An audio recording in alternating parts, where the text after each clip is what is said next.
창세기 41장 말씀 우리가 함께 읽었습니다. 41장에서 우리가 확인하는 내용은 하나님께서 오랜 시간 동안을 요셉을 마치 당금질하시듯이 그를 훈련시키시더니 마침내 그를 사용하시게 되는 그 하나님의 일하심이 이 41장에서 우리가 잘 확인할 수 있습니다. 당시의 친위 대장이었던 이 보디발의 가정 총무로 그가 10여 년 세월 정도를 보내고 충실하게 그에게 주어진 일들을 잘 감당하지만 또 그 보디발 장군의 아내의 모함을 받아서 그가 정치범이 수용된 감옥 생활에 접어들게 됩니다. 1년이 지나고 난 다음에 특별하게 당시의 관원장 두 사람의 그 꿈을 해몽하게 되면서 요셉은 기대했습니다. 이 술 맡은 관원장, 이 사람이 왕 앞에 다시 전직을 회복하고 서게 된다면 그가 나의 이 상황을 분명하게 왕에게 말해줄 것이다. 이런 기대를 가지고 아마도 기다렸을 것입니다. 요셉이 꿈을 해몽한 것처럼 이 술 맡은 관원장은 전직이 회복이 되었고 떡 맡은 이 관원장은 죽임을 당하게 되는 일들이 벌어졌습니다. 요셉은 기다렸을 것인데 아무런 응답이 없이 2년이라고 하는 시간이 또다시 흘러가게 되었습니다. 요셉이 기대했던 때는 바로 그때였어요. 하나님이 이 사람을 살려주시고 난 다음에 이 사람을 통해서 바로 왕에게 나의 이 사정을 분명하게 얘기한다면 아마도 나는 이제 이러한 생활로부터 벗어나서 풀려나게 될 것이다. 이런 정도를 기대한 겁니다. 자신은 노예라고 하는 신분 그리고 죄수라고 하는 신분을 벗어나는 정도만 돼도 나는 좋겠다. 이런 생각을 한 겁니다. 그런데 요셉이 생각했던 때는 바로 그때였지만 하나님께서 그를 쓰시고자 하셨던 때는 2년이라고 하는 시간이 더 지나가게 된 것입니다. 어느 날 바로가 꿈을 꾸는데 그 꿈이 예사롭지 않은 꿈을 꾸게 됩니다. 고대 근동사회에서 꿈을 꾸는 것은 일반적으로 신들과 무엇인가를 소통하는 어떤 하나의 중요한 수단으로 여겼습니다. 그런데 그 꿈이 일상적인 꿈이 아니라 두 개의 꿈을 꾸는데 그 내용이 유사한 것 같으면서도 좀 다르단 말이죠. 바로가 그 꿈의 이야기들을 당시의 애굽의 점술가들 그리고 지혜롭다고 말하는 현인들 그런 사람들을 불러들여서 내가 꾼 꿈이 도대체 뭘 말하는지 소개해 보도록 해라 이렇게 이야기하지만 어느 누구도 그 꿈을 해몽하지 못하게 됩니다. 그 순간 2년 전에 자기가 왕의 노여움을 받아서 감옥에 있던 중에 한 히브리 죄인 요셉이라고 하는 사람의 꿈의 해석을 듣고서 그 해석대로 자기는 살아나고 다른 사람 죽임을 당했다고 하는 것을 기억하면서 그때 내가 꾸었던 꿈을 해몽해 준 히브리 청년이 있는데 어떻게 할까요? 이렇게 묻는 겁니다. 그러자 바로가 그를 급히 불러들이게 됩니다. 그래서 옷 차림새를 갈아입고 수염도 깎고 하면서 왕을 아련하게 되죠. 그 왕 앞에서 그가 그 꿈의 이야기를 듣게 됩니다. 그리고 들은 그 꿈의 내용을 해몽해 주는 내용이 우리가 읽은 25절 이하로부터 그 내용이 소개가 된다고 하는 겁니다. 그 꿈의 내용은 이 내용이죠. 아름답고 살진 7마리의 암소가 나의 강변에서 있는데 갑자기 흉악하고 파괴한 7 암소가 나타나더니 이것을 다 삼켜버리게 되는 꿈을 꾸고 그 다음에 또 하나의 꾸었던 꿈은 무성하고 충실한 7 이삭이 있는데 그 위에 가늘고 동풍의 마른 7 이삭이 나타나더니 그것을 역시 또 삼켜버리게 되는 그런 내용을 꾼 것입니다. 그 내용을 이제 해석해 주면서 요셉은 말합니다. 그 두 개의 꿈은 결국 하나를 말하는 꿈이다. 이렇게 설명하면서 하나님께서 장차 행하실 일을 왕에게 보여주신 것입니다. 이렇게 이야기합니다. 그리고 두 개나 꿈을 꾸게 된 것은 하나님께서 속히 이루실 일을 나타내시기 위해서 그렇게 꿈을 꾸게 해주신 겁니다. 이렇게 이야기합니다. 그 꿈의 내용은 7년 동안에 대단히 큰 풍년이 있게 될 것이고, 하지만 그 이후에 또 7년 동안의 흉년이 있는데, 이 흉년은 앞에 있었던 7회의 큰 풍년을 잊어버리게 할 만큼 극심한 흉년이 임하게 될 것을 말해 준다고 이야기합니다. 그리고 이것을 잘 준비하지 않게 된다면 이 나라에 큰 위기가 닥쳐오게 될 것입니다. 망하게 될 것입니다. 라고 그 꿈을 설명해 줘요. 그러면서 대책까지도 이야기합니다. 뭐라고 이야기합니까? 33절 이하에 보면은 명철하고 지혜 있는 사람을 택해서 잘 다스리게 하십시오. 나라 안에 감독관들을 두어서 7해 동안에 얻게 되는 풍년의 5분의 1씩을 각 성읍에 적치 쌓아두게 하소서라고 이렇게 이야기합니다. 그리고 7해 흉년이 들 때 그 양식을 가지고 먹을 것이라고 이렇게 이야기를 하게 돼요. 이 말을 들은 애굽 왕과 그의 모든 신하들이 어떻게 여기게 됩니까? 38절 보니까 이와 같이 하나님의 영에 감동된 사람을 우리가 어찌 찾을 수 있겠는가? 이렇게 바로가 말하게 됩니다. 너와 같이 명철하고 지혜 있는 자가 없다. 그러니 내가 애굽의 온 땅을 다스리는 총리가 되라. 이렇게 말하게 됩니다. 41절에 그렇게 말해요. 그러면서 이 요셉을 죄인의 신분에서 그의 신분을 바꾸어 주는 모습이 표현되는데 42절에 한번 가서 보시기 바랍니다. 42절 가서 보면 자기의 인장반지를 빼어서 요셉의 손에 끼워주죠. 세마포 옷을 입혀줍니다. 목에 금사슬을 걸어줍니다. 그리고 왕이 친히 가지고 있는 버금 수레에다가 그를 태우고 사람들 앞에 쭉 돌도록 해주는 겁니다. 그러면서 많은 사람들로부터 칭송을 받도록 이렇게 해주는 것이죠. 인장반지를 낀다라는 것은 왕의 권위를 행사할 수 있는 걸 말합니다.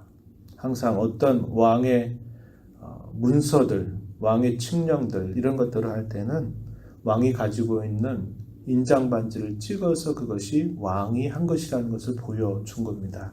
그래서 왕이 자기 인장반지를 요셉에게 건네주었다는 것은 결정권마저도 이 요셉에게 넘겨준 것을 보여주고 있고요. 세마포 옷을 입게 한 것은 궁정에서 입는 의복으로 많이 입고 있는 의복이기 때문에 그가 궁정에 있게 될 것을 보여주는 일이었고요. 금사슬을 목에 맨 것도 그가 왕족과 같은 그런 대우를 받아 마땅하다라는 것을 보여주는 모습입니다. 버금 수레에 태워서 온 백성들 앞에 순회하게 하면서 사람들에게 그 사람에게 절해라 엎드려라 라고 이렇게 말함으로써 그가 애굽 왕 바로 다윗 다음에 높은 지위를 가진 자임을 보여줍니다. 그리고선 그의 이름을 지어주는데 사브낫 바네아라고 한 이름을 지어줍니다. 이게 무슨 뜻이냐면 하나님께서 말씀하시고 하나님이 살아계시다. 혹은 어떤 일들을 아는 사람이다 라는 뜻을 가진 애굽말입니다. 그래서 사브낫 바네아라고 한 이름을 지어주고요. 그리고 제사장 보디베라의 딸을 그의 아내로 주면서 그가 아주 높은 신분에 있음을 보여주게 됐습니다. 이렇게 그의 신분의 변화를 갖게 된 것이죠. 요셉의 생각했던 2년 전에 그때에는 그가 기대했던 것은 아까도 말씀드렸듯이 자기가 무고하게 감옥에 갇혀 있다고 하는 그것을 분명하게 신원해 주어서 그가 풀려나게 되는 정도를 기대했을 겁니다. 그리고 난 다음에 혹여나 아버지의 집에 갈 수 있을런지 기대했을지 몰라요. 그러나 하나님의 때는 2년이라고 하는 시간이 더 필요했습니다. 그리고 그를 2년 동안 감옥에 더 있게 하신 다음에 어느 날 갑자기 그를 세우시는데 애굽의 총리로 그를 갑자기 세우시게 된 겁니다. 이게 어떻게 가능했을까요? 그에게 오랜 담금질이라고 하는 고난과 연단을 하나님께서 지나게 하셨는데 그 고난과 연단의 끝에 그는 가장 높은 지위로 올라가도록 하나님께 하셔서 그를 통해서 하나님이 하실 일을 준비하게 하시려고 그렇게 특별한 유학을 하나님께서 주셨다고 하는 겁니다.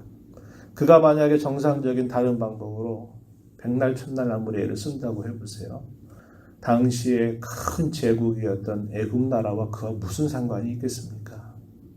그런데 하나님께서 그를 형들의 그 미움 때문에 노예로 팔려가게 되고 또 그가 성실하게 하나님 앞에서 또 보디발의 집에서 성실하게 자기의 주어진 일을 잘 감당함에도 불구하고 또 모함을 받아서 정치범이 수용되는 그 감옥에서 3년이라는 세관을 보내게 됐던 그 일을 통해서 하나님은 사람이 도달할 수 없는 가장 높은 자리로 그를 올리셨고 위대한 일을 그를 통해서 이루실 것을 하나님이 준비하게 하셨던 시간들이었다는 것을 우리는 알게 됩니다. 이렇게 애굽의 총리로 세움받은 요셉은 당시에 이 7년이라고 하는 시간 동안에 풍년이 들게 된 것을 잘 관리하여서 애굽의 온 땅을 순찰하면서 식량을 잘 저장하도록 합니다. 그리고 7년 6년이 임하기 전에 하나님께서 이 요셉에게 두 아들을 주시는데 장자는 므낫세고 그 다음에 에브라임을 하나님께서 출산하게 해주십니다. 이 므낫세라는 것은 그동안의 오랜 서름과 고난 다 잊도록 하셨다. 잊어버림이라고 하는 뜻을 가지고 있습니다. 그래서 므낫세라고 하는 이름을 짓고요. 그 땅에서 하나님께서 풍부하게 해주셨다. 이런 뜻을 담아서 에브라임이라고 하는 이름을 짓게 되었습니다. 그 이후에 7년 동안의 큰 흉년이 임하게 될 때 이 식량 정책을 잘 펼쳐서 애굽 백성들을 살려내는 것뿐만 아니라 그 주변에 있는 모든 나라의 백성들까지도 살려내는 그런 역할을 요셉이 감당하게 됩니다. 저와 여러분이 이 새벽 시간에 이 말씀을 보면서 고난과 비교할 수 없는 그 영광, 그것을 우리는 생각하게 되는 것입니다. 옛적의 모든 고난과 서름, 아픔, 그 힘겨운 시간들을 말끔히 잊어버리게 하실 만큼 하나님께서는 크신 영광을 이 요셉에게 예비해 주셨다는 것을 보게 되죠. 하나님의 때가 더디 보이는 것처럼 생각이 된다 하더라도 하나님은 가장 지혜로우신 분이고 가장 우리를 선한 길로 인도하시는 분이심을 우리는 잊지 말아야 합니다.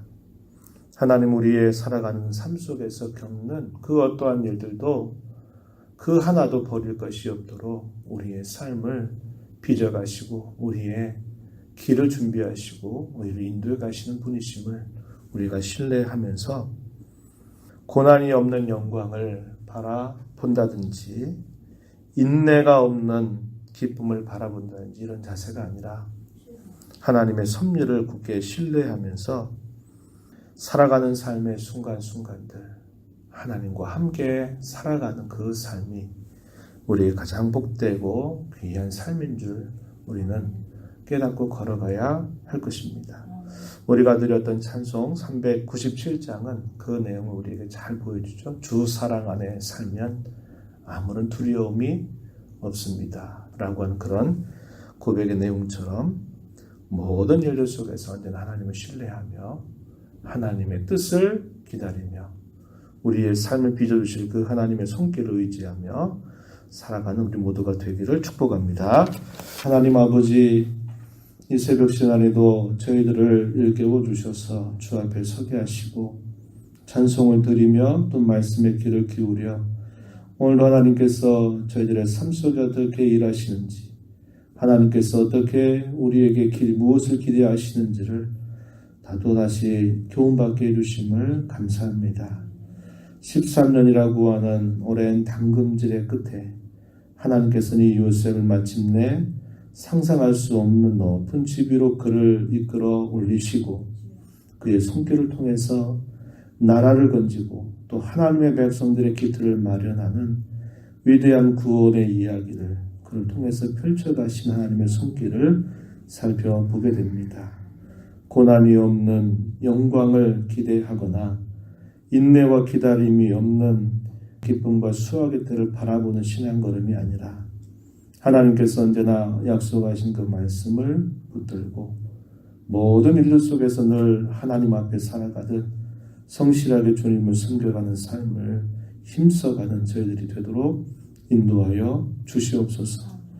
우리의 삶의 실수마저도 하나님은 버릴 것이 없도록 우리를 선하게 빚어주시는 선하신 하나님이신 줄 잘 알게 하여 주셔서 일생 다하도록 하나님을 사랑하고 하나님의 뜻을 마음을 품고 그 뜻대로 살아가는 일에 집중하는 저희들이 되게 하여 주시옵소서.